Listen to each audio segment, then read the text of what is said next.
guys, today we are changing things up, and instead of me reviewing food, we're gonna be doing a little Q&A. I am gonna be answering all of your burning questions that you've asked me over on Instagram. I did this last year, and I figured it'd be fun to do again and make it kind of like a yearly tradition.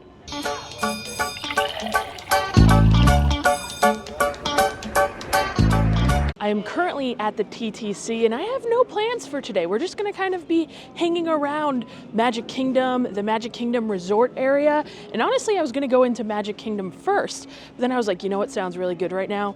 A Steakhouse 71 burger, and lunch ends really soon. I'm not sure if I'm gonna make it there in time. The resort monorail just pulled up to the TTC. So I think I'm gonna try and hop on and make it to Steakhouse 71 for lunch. I'm craving that burger. Now, just a heads up, I'm probably not gonna be able to get to every single question, of course. I'm gonna try and answer as many as I possibly can. So if you have more questions or I wasn't able to get to your question, ask it in the comments below. I'll try and answer some there as well. But hands down, the question that I got asked the most, and coming from Meg, is this your full-time job? Do you make YouTube videos for your full-time job? Do you do anything else other than make content? Wow, great lighting we're having. And the answer is yes, this is my full-time job. And that's like honestly crazy to say. If you had told me this back when I started, if I thought I would ever make this my full-time job, the answer would be no, but it's crazy how life kind of works out. And I'm so grateful and blessed that this is my full-time job. And to kind of piggyback off of that, Jamie asks, how long did it take for me to make this my full-time job? And the answer is, I guess since 2020, I kind of started making content in the parks. Once the parks reopened from COVID, so that was what, summer of 2020, I would just kind of go into the park and take video of the food that I was eating and share a review over on TikTok. It wasn't anything like extravagant. I actually, in fact, did not put my face in my videos for like the first 4 or 5 months, maybe a little bit less than that, because I was like, oh, I don't want like people that I went to high school with or college with to see this and be like, what the heck is going on here? And I was kind of embarrassed at first, to be honest. But then I was like, you know what?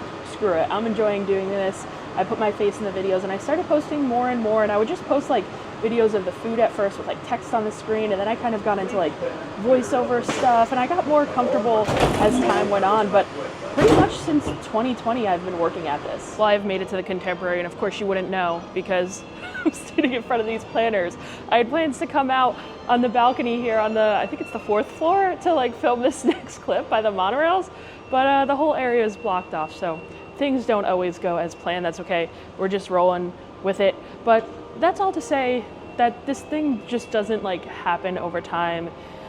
It takes time, and it's not something that's going to happen right away, and it's something that you have to kind of put a lot of work in to see the results that you want. But yeah, I've been at it for a while. Like I said, started on TikTok, so I've been doing that for a while, and YouTube has only been about 2 years. I think my first video I ever posted on YouTube was of the Hollywood Studios Christmas snacks, actually. So I think we're kind of coming up on 2 years. We've probably just passed 2 years, actually. So yeah, it's been a while, something I've been working on as a whole since 2020. But now that we have made it to the Contemporary, it's time to head downstairs to see if we could get into Steakhouse 71. It's like just after 2 o'clock, so lunch has ended. And I'm trying to see if the lounge stays open where you can order food after the lunch hours end. So I don't know if this is gonna be possible, but I'm really hoping so, because now that I'm thinking about it and now that I'm here, I'm just wanting this stack burger so bad. Before we head into Steakhouse 71 to see if my hopes and dreams are crushed, I wanna get to one more question. This one comes from Ariel. She says, would you ever release merch? Funny you ask, Ariel. Is anyone noticing any cool shirt going on that I'm wearing right now?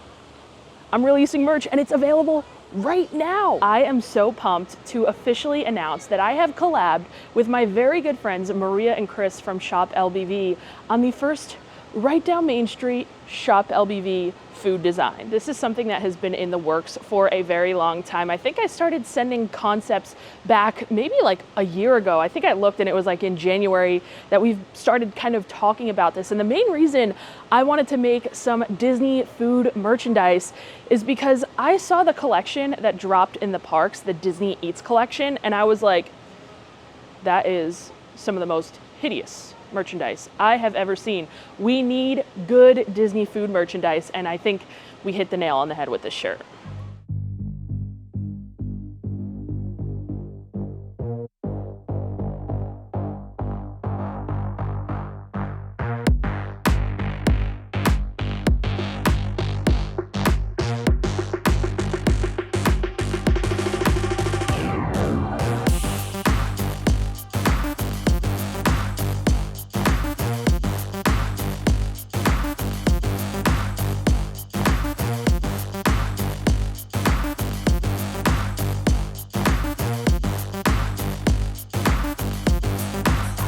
you guys would like to support and purchase this awesome shirt, it is available right now on shoplbv.com. There's also a link in the description of this video if you scroll down that'll take you right to the site where you can purchase this amazing shirt. And I know you guys have been asking for stickers for quite a while. Sometimes when I see people in the parks, if I have them on me, I will give out little Beverage stickers.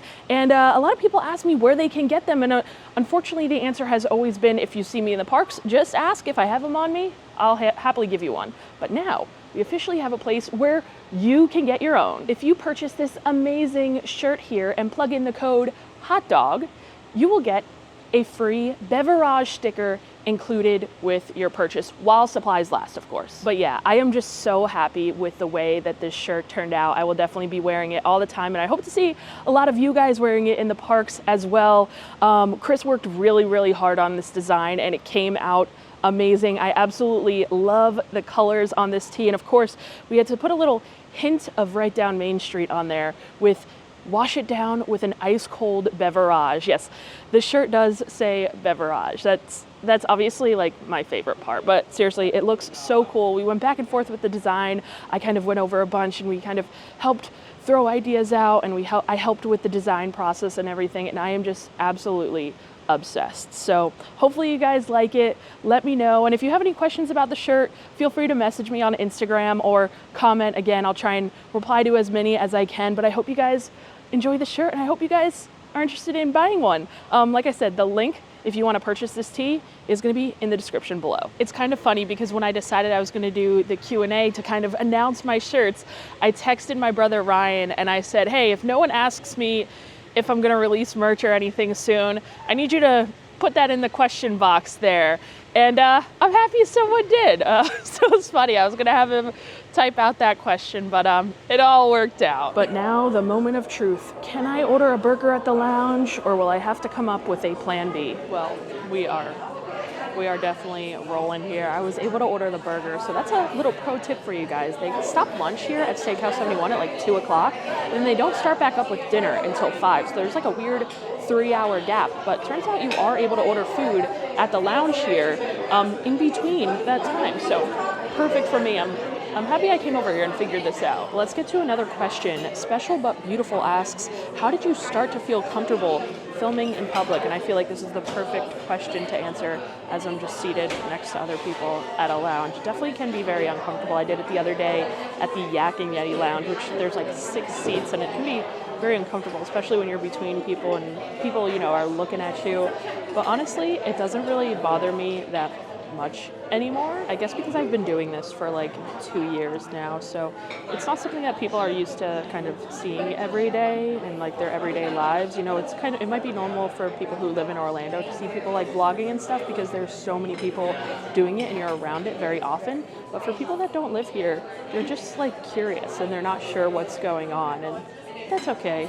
I don't mind. But honestly, I think there's always going to be some like uncomfortableness to it, and that just comes with what I do, you know? I'm just sitting here at a bar solo, filming myself eating. You know, I wouldn't even go to a restaurant alone when I first started doing this, so I've come a long way. And I try and like go in like corners to film things, but you know, when you can't, you gotta do what you gotta do. And it's something that's not always going to be comfortable, but you have to learn to deal with.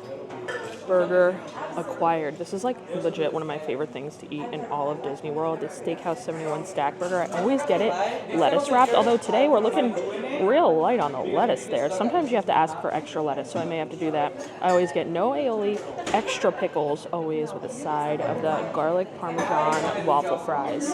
This is like my guilty pleasure. I could legit eat this multiple times a week and be happy. Well, since we are going to be enjoying this very, very messy burger, I figured we'd get to some of the food questions here. Obviously, I cover a lot of food, so let's answer some food questions. This one comes from Rocky and Cindy. They say, what's the best meal you've ever had on property? And I'm just going to go with one that's like fresh in my mind because obviously I eat at Disney World like 4-ish times a week.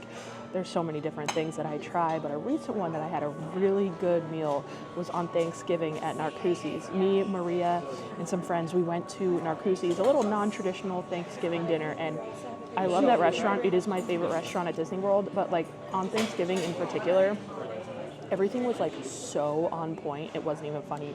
The shrimp and grits appetizer, it has become one of my favorite appetizers on all of Disney property. And the other Thanksgiving night, it was just so on point. The filet, the almond cheesecake, everything was amazing. So fresh off the mind, that is the best meal I had on property most recently, I guess.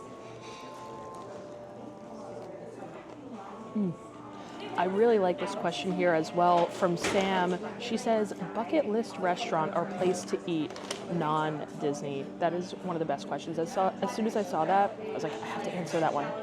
And the answer to that is Rao's in New York City. I'm not sure if I'm pronouncing that correctly, but Raos, the same company that makes the jarred sauce that everyone loves. It's the best jarred sauce ever. But they have a restaurant with 10 tables in it where you have to know someone that owns a table on a certain night to get into. It's obviously Italian food. They don't, from what I've seen online, they don't even have a menu. It's kind of just like they tell you what they've got that night and bring you a bunch of everything served family style. It is like one of probably the most exclusive restaurants in the entire world. Because like I said, there's 10 tables and people like own them and you have to know someone that owns a table to get in there. It is my dream to dine there. Obviously there's a bunch of other restaurants I want to go to, but I think that is number one. My uncle works in New York City, so I had him kind of ask around and see if he knows anyone that has a table and could get me in, but came up empty-handed. So if any of you guys have any connection to anyone with a table at Rao's, whatever it is, please let me know. I will literally drop anything and fly to New York City to go to that restaurant. While I'm finishing the last of my burger here, let's rattle off some more quick food questions. Zoe over on Facebook asks, what is your go-to bagel order? Well, I'm so happy you asked. Bagels are one of my favorite foods. My go-to bagel order is an egg everything bagel scooped out with pork roll, egg and cheese, salt, pepper, ketchup. The best order. You can't go wrong. And there is a bagel shop in Orlando that I go to all the time that I really love, Stuff a Bagel. I've recommended it on Instagram and TikTok a bunch. I might have mentioned it here as well, but if you're looking for the best New York, New Jersey style bagel in the Orlando area, it is directly behind Magic Kingdom, and it's called Stuff a Bagel. Best ones you're going to find around. Okay, a couple more quick ones here. Jennifer asks, if you had to pick one place to eat on Walt Disney World property, where would it be and why? The answer is Narcoossee's. It is my favorite restaurant at Disney World at the Grand Floridian. It is phenomenal.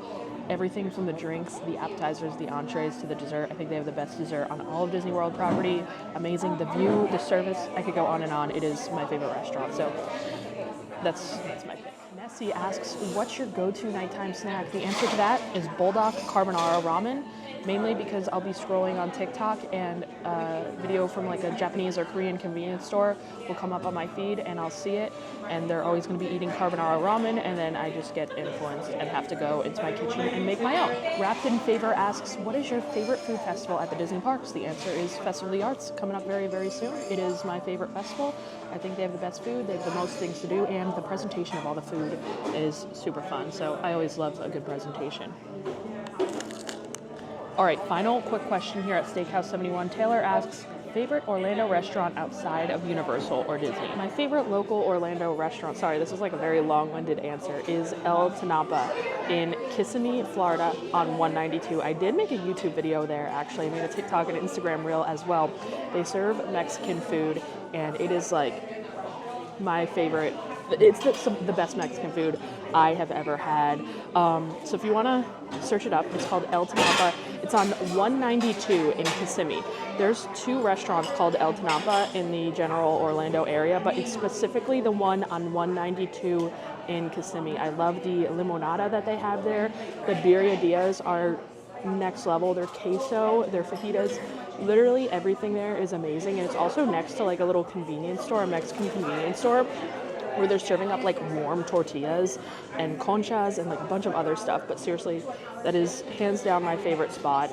I wish I lived closer. I used to live over in Kissimmee, so I'd go there all the time. Now I live a little bit further, so I don't get over there as often, but it is my favorite local restaurant. Well, lunch at Steakhouse 71 was amazing, as per usual. Next up on our agenda of just our resort day around Magic Kingdom hanging out is I actually want to head up to the gingerbread house here at the Contemporary because I've seen that they have a Linzer cookie that looks really, really tasty. So I'm going to head up there and I'll answer some of more of your questions once we get up there. Well, here she is, the gingerbread house. They always do a castle here at the Contemporary, and I feel like last year the castle that they did had like a lot of white, like empty white spaces. So this year it's at least filled in with the lights. It looks pretty nice. Look at all these treats. This gingerbread Mickey, I think I'm like scarred from gingerbread cookies at Disney. I cannot have another one. I've had too many bad ones. Ooh, this is the same apple cake that they have at the Festival of the Holidays actually, but this is what I'm here for, the Linzer cookie. It's $6.49. Definitely grabbing myself one of these. Linzer acquired. Let's go answer some more questions. This is just the perfect table, isn't it? We've got our cookie here. This honestly looks so fire. They have the Linzer cookie for the Festival of the Holidays, and obviously that's always a go-to.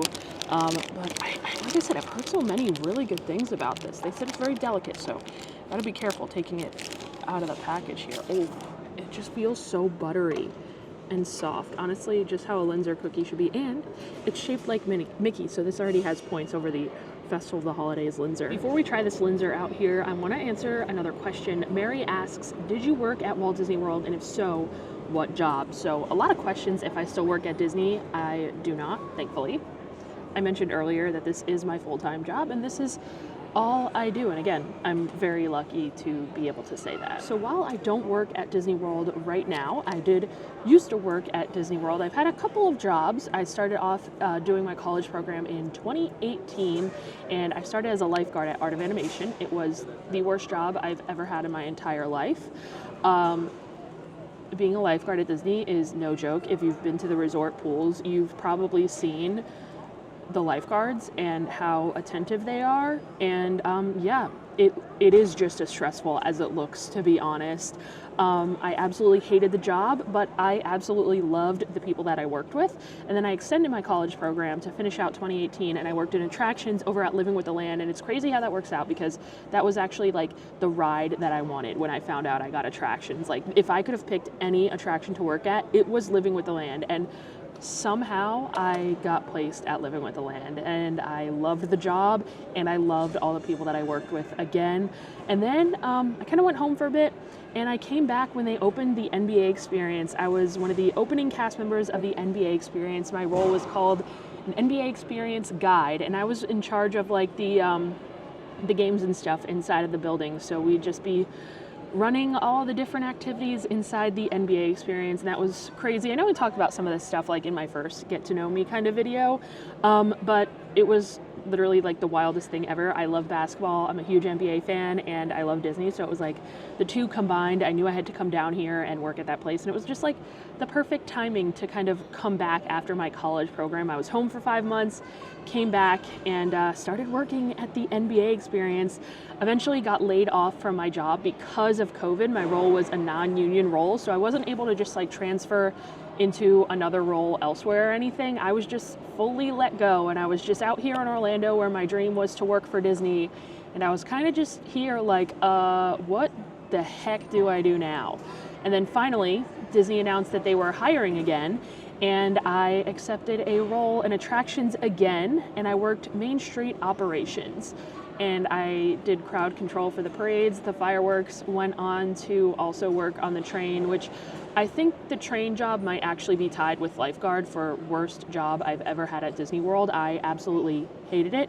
But yeah, I used to work all those jobs at Disney, and I'm very happy to not work here anymore. To kind of piggyback off that, Kay Higgins asks, if you were to work for Disney again, what would be your dream role and why? And I don't think I would ever work for Disney again in any capacity, but the only way I would possibly consider it is if I was on some type of food creative team and I was helping, you know, come up with the food behind, like, you know, come up with the menus and the different ideas for the food, and that would be the dream role. But I don't think at this point I would ever accept it, at least at this time in my life, and I don't even know if that role exists, but maybe down the line in 10-15 years, maybe.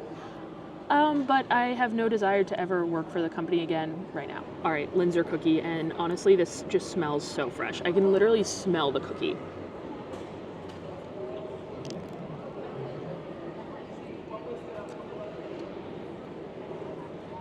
This is so good. While we're enjoying, let's get to this question from Taylor. They say, what was your favorite part of the Disney College program? So I mentioned I did do the Disney College program in 2018, and my favorite part was hands down all of the friends that I made along the way.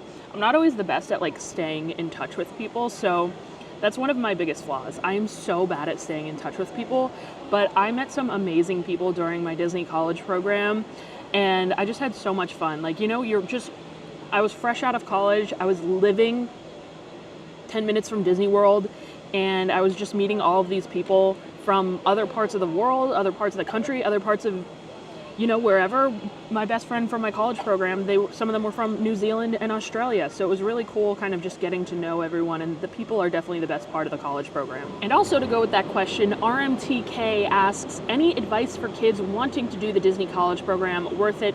Skip it? 100% worth it. It was probably like, honestly, the best experience of my entire life. I'm so thankful that I got to do it. When I went into college, I knew that that was something that I wanted to do, and I kind of planned to graduate a semester early so that I could spend that spring semester on the Disney College program, and it ended up working out. I got accepted my first try, which is not always the case. Like, thank God I got accepted the first try, because that was all I really had planned for. And it was, like I said, like the best experience of my life. I feel like I grew up a lot in that time, and I just had so much fun, made so many new friends, and kind of started loving Disney even more. So I would 100% recommend doing the Disney College program. If you're on the fence, this is your sign to do it. You will meet so many amazing people, and you will just have an absolute blast. And it was, seriously, I wish I could go back to 2018. It was just such a crazy, crazy time. And even if you would have told me back then that I would have hated my role as much as I did as a lifeguard, I would still go back and do it again, because even if you don't like your role, it's just such a unique experience, and you only have a certain amount of time to do it, so definitely go for it. And while I was sitting here eating this Linzer here, Nate actually called me. I just got off the phone with him and told him he has to come try this Linzer cookie here. He loves a good Linzer, and this is one of them. So that leads into our next question from Stevie. They say, how did you meet Nate, Ryan, Promise, Maria, and the rest of your YouTube crew? I think I addressed this a little bit in my first Get to Know Me video last year, but I shall do so again. I met Sean through a mutual friend from back home. It just so happened that we started hanging out in like this big friend group that we made, and Sean and I became good friends because we all had a lot of like similar interests. Then we started the Kingdom Crew from that. I don't know if you guys know the Kingdom Crew, but it's just kind of like friend vlogs. We don't post as much anymore just because Sean and I are both so busy. But Sean and I met through a mutual friend, and then from there we met Nate. Nate actually messaged the Kingdom Crew on TikTok one day and asked us to hang out at the Animal Kingdom Lodge, and we ended up showing up there a few hours later, hung out literally the entire rest of the night. I met Maria through kind of just being mutuals on TikTok and stuff, and while I was working in Magic Kingdom, I'd always see her running around the park live streaming and stuff, so we'd always chat here and there. Then once I became friends with Nate, we kind of started hanging out with Maria as well, because Nate was friends with Maria. Then Maria and Chris, we all became great friends. And then Nate introduced us to Promise as well, who also became one of our really close friends. And I'm so thankful for the friends that I have made in this community. I feel like we all support each other, and we all really do have such a great time together.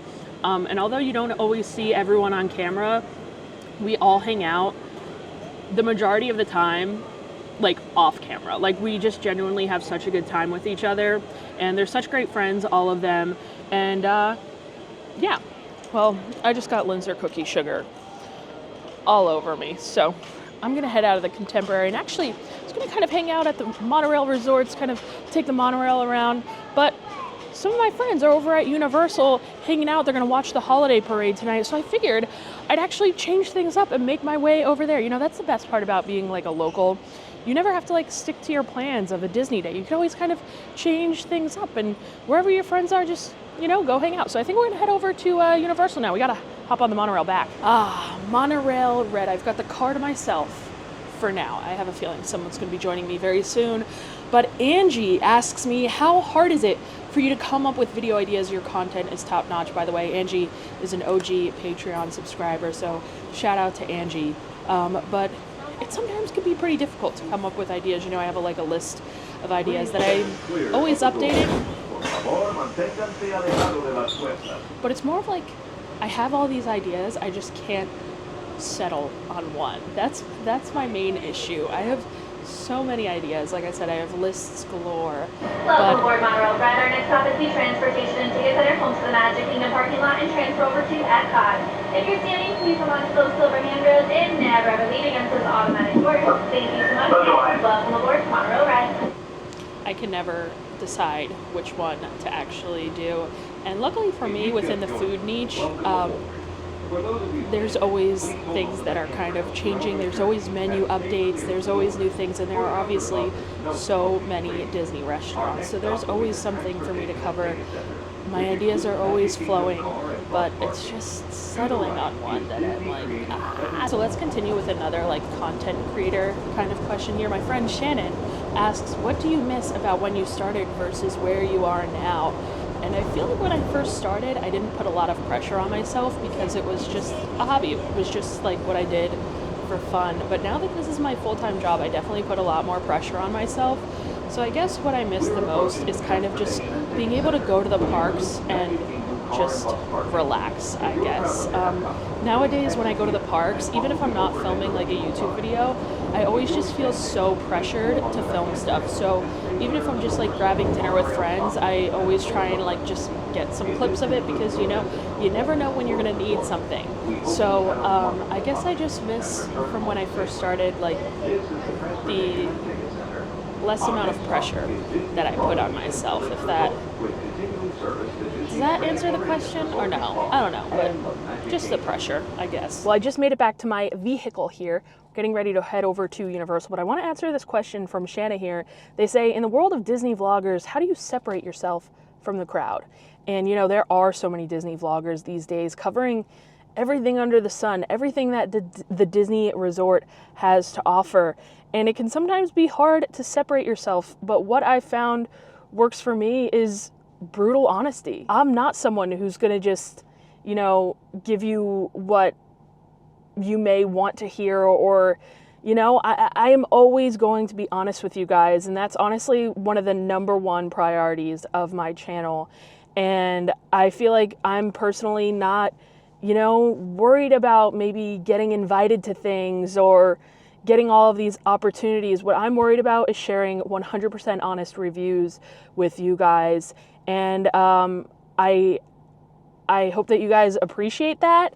And I think that's kind of what may make my videos stand out, is that you guys know that you're always going to get an honest opinion, an honest review from me. And I'm not willing to sacrifice that to get invited to an event or get invited on a special opportunity. Being honest is my number one priority. With that being said, let's make our way to Universal, and then I'll of course get to more of your questions over there. We're gonna meet up with some friends, and like I said, watch the Christmas parade, which I've never seen before. Made it to Universal. It was about a 24-minute drive, I think it said, and it was around 4 o'clock, so that's pretty good timing here. I've got about 30 minutes to make it inside the park to catch the parade. We're gonna see if I could do it. I've got a special delivery in hand. I told you we're meeting up with some friends, so I've got to hand deliver them some of my new t-shirts. I'm excited to see what they think. Wow, this moving walkway here is open. I haven't seen this walkway moving since before Halloween Horror Nights. Trying to juggle my phone, my camera, my packages all in one. But let's answer this question from Summer. They ask, what degree did you graduate with? Did you have other career plans before pursuing social media? I graduated with a degree in marketing, and I always wanted to work in social media, but I never thought I would be working in social media for myself. I always thought it would be for another company. And originally I wanted to be in the sports field because I love sports so much. So I wanted to work in sports marketing and in social media for a league, a team, something of that nature. But that was the original plan. But obviously other things happen. And Macy says, what would you be doing if you weren't a YouTube star? Well, thank you. I would not consider myself a YouTube star, but if I was not making YouTube videos, I hope that I would be working in social media somewhere. There's a chance that I would still be working for Disney. There's also a chance that I would be coaching somewhere. I really like coaching basketball. So I always considered like coaching a high school team or something of that nature. So I think I'd be doing maybe a mix of social media or working for Disney and coaching somewhere. But if I had to guess, that's probably it. Before I meet up with my friends, I want to get to this question from Alicia. They say, what is one of your favorite interactions from people who watch your content / follow? And obviously through doing this, I have met so many people, and I always encourage people to come up to me and say hello. I know I got a lot of questions on that as well. If people see me out in the parks or out filming, if they could come say hello. And of course, please say hello. I love meeting you guys. It always makes my day to put a name or a face to the name. That's how the saying goes. But if I had to choose one of my favorite interactions with someone is when I met my friend Hudson. A little over a year ago at this point, I was at the Orlando Informer meetup, and a kid and his mom came up to me and we chatted for a while. He said how much he loved my videos, and he knew so much about me. I was honestly amazed. His mother shared his story, and then instantly when we walked away, I kind of like regretted not doing something more. Like, I don't know, I just regretted it. So I put on my Instagram story and I was like, hey, if you and your son came up to me at the meetup tonight, message me, I want to get in touch, whatever. We ended up getting in touch. He's a big fan of me and Ryan, and we ended up becoming friends with him and his family. And every time they come to Orlando now, we pretty much meet up, and that's who I'm coming to meet tonight. Ryan, my brother, is here, as well as Hudson, and I'm delivering them some shirts. Maria made Hudson a special package. But yeah, meeting Hudson was awesome, and we're gonna go meet him again today. I'm gonna deliver him this package. He has no idea that I even have a shirt coming out. So this is going to be a total surprise. It's also kind of why I wore a jacket, because I want to cover up and I want him to open this package and see it. So he's the real stamp of approval I need. He's a Disney foodie himself, so I can't wait to see what he thinks. What do you want me to say? You don't have to say anything. You just have to open that gift. It's from me and Maria. I hope you love the gift. I think the top one's the one you got to see too. The yellow one, yeah, that one. Undo it.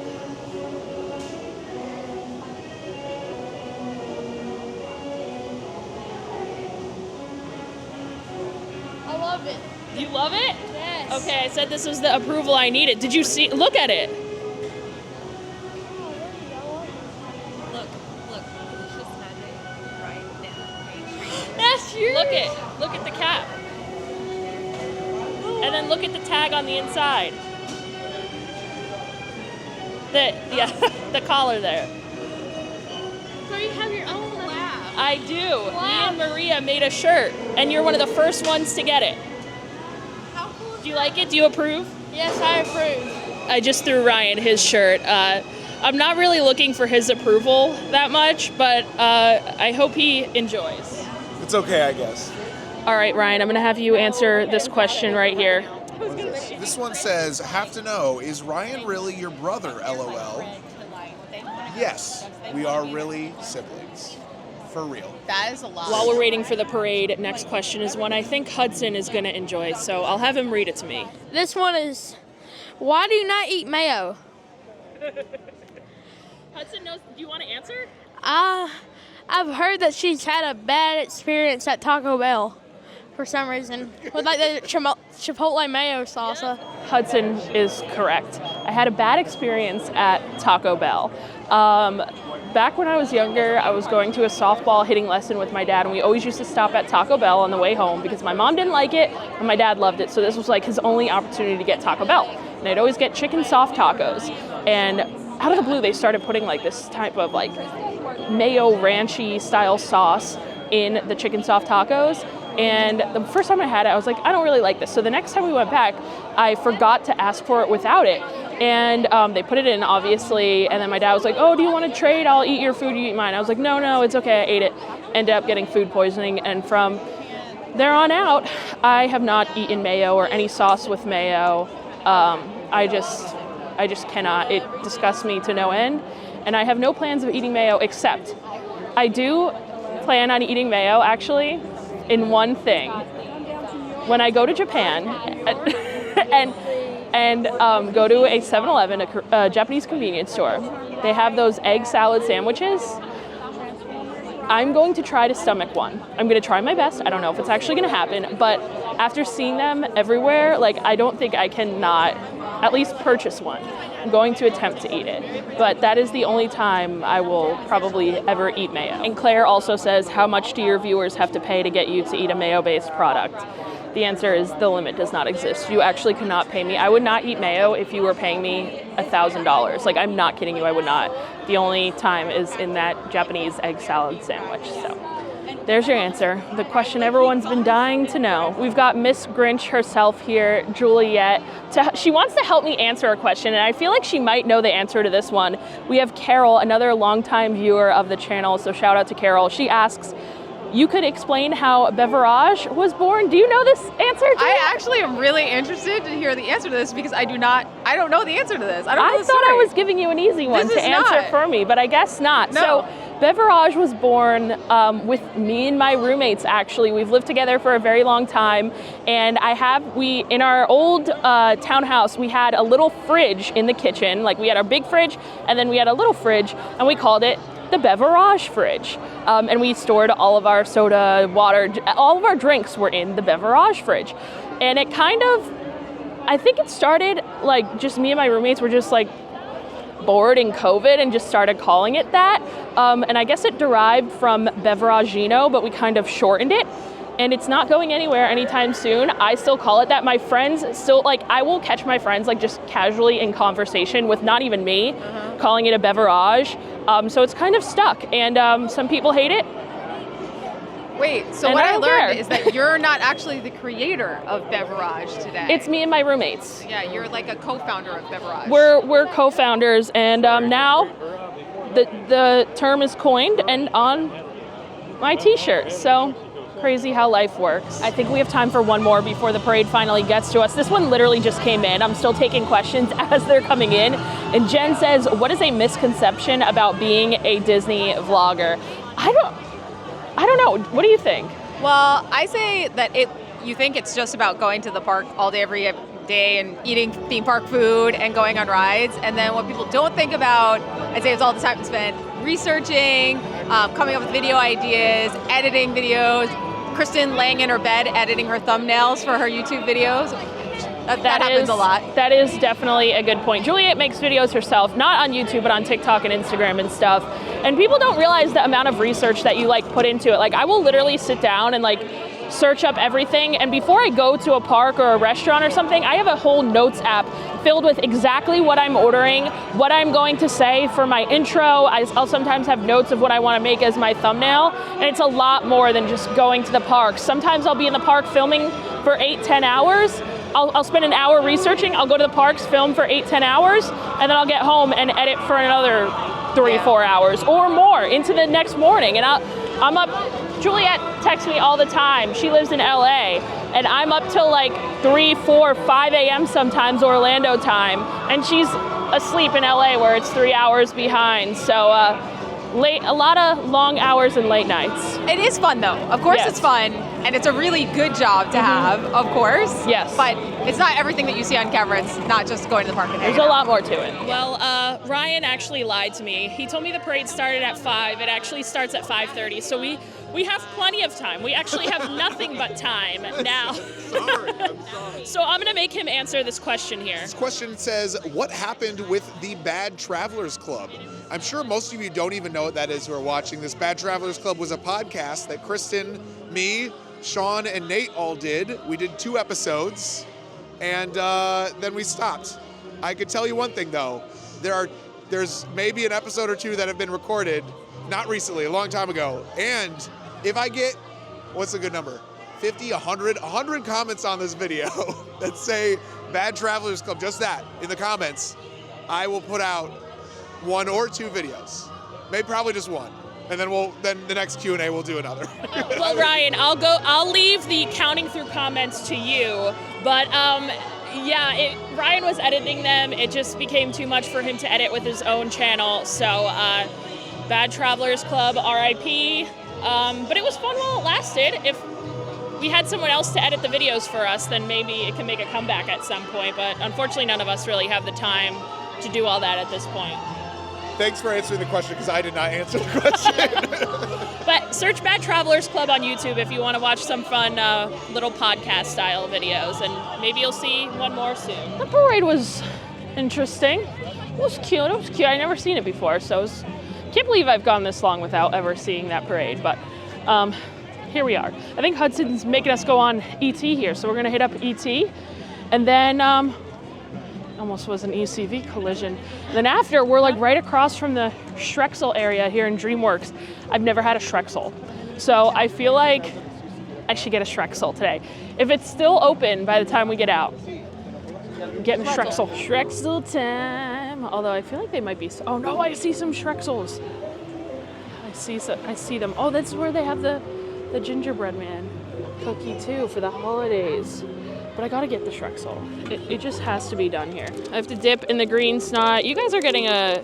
Have you not had one I've yet? never had a Shrexel. Okay. My first Shrexel. So you guys in my Q&A are getting your first, the green cheese sauce. I just dripped it on my finger. It Good. tastes like absolute garbage. No, it doesn't. The pretzel is so rock solid. I did get a fresh one the one time I had it. It's the very end of the night, so I shouldn't be surprised that this is just all they've got left. But that first bite, man. Oh my god. Maybe if they were fresh, it'd be good. And finally, we have Ever After Erica that asks, top of your bucket list. There were a lot of questions asking what was still left on my Disney bucket list. So I figured I'd kind of end with this question here.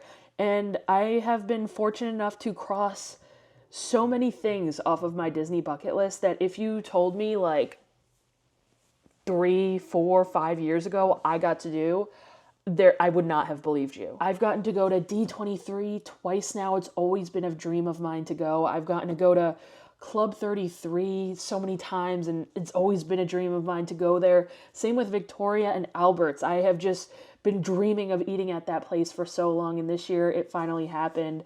I've been on a VIP tour. There's so many things that I am so happy that I got to check off my bucket list, even in the last year or two. It's honestly so crazy. And it sounds basic, but the only real thing I have left to check off my Disney bucket list, if that's what we're talking about, is just visiting every Disney park in the world. I feel like every Disney fan shares that same bucket list item there, but I'm hoping to cross some off maybe in 2025. That's the goal, but we shall see. So that's pretty much the only thing left on my Disney bucket list. It's really crazy, but I've gotten to do so many insane things that I could have never dreamed of. I would have never thought I would do this stuff. It's honestly so crazy. So, yeah. So that's going to do it for us here today. My little day in the life around Orlando Q&A shirt announcement video, which again, if you guys are digging this shirt here, definitely make sure you hit the link in the description or just go to Shop LBV to pick this up. I am so happy with the way that it turned out, and I will definitely be wearing it around the parks every day now. And don't forget, if you want to buy one for yourself, use the code HOTDOG at checkout. HOTDOG, one word, and you'll get a free sticker while supplies last, if they're still there. So definitely make sure you guys check out the shirt. Thank you guys for watching, and thank you guys for asking all of these great questions. I had a great time kind of answering as many as I could. And if again, sorry if I could not get to your question because I did have so many submitted. I think I did a good job getting to a bunch of them, but if I missed yours, ask in the comments. I'll try and answer as many as I can there as well. If you're looking to support my channel in any way other than purchasing this t-shirt, you can join my Patreon. So thank you to all of my Patreon subscribers, especially the ones who have been with me from the beginning. There are so many of you. And even if you're new, thank you so much for joining. Another way to support the channel is just by hitting that subscribe button. So if you enjoy honest Disney food reviews, make sure you hit subscribe. Thank you for watching. I'll see you guys for another Q&A next year. I don't know. Bye, guys.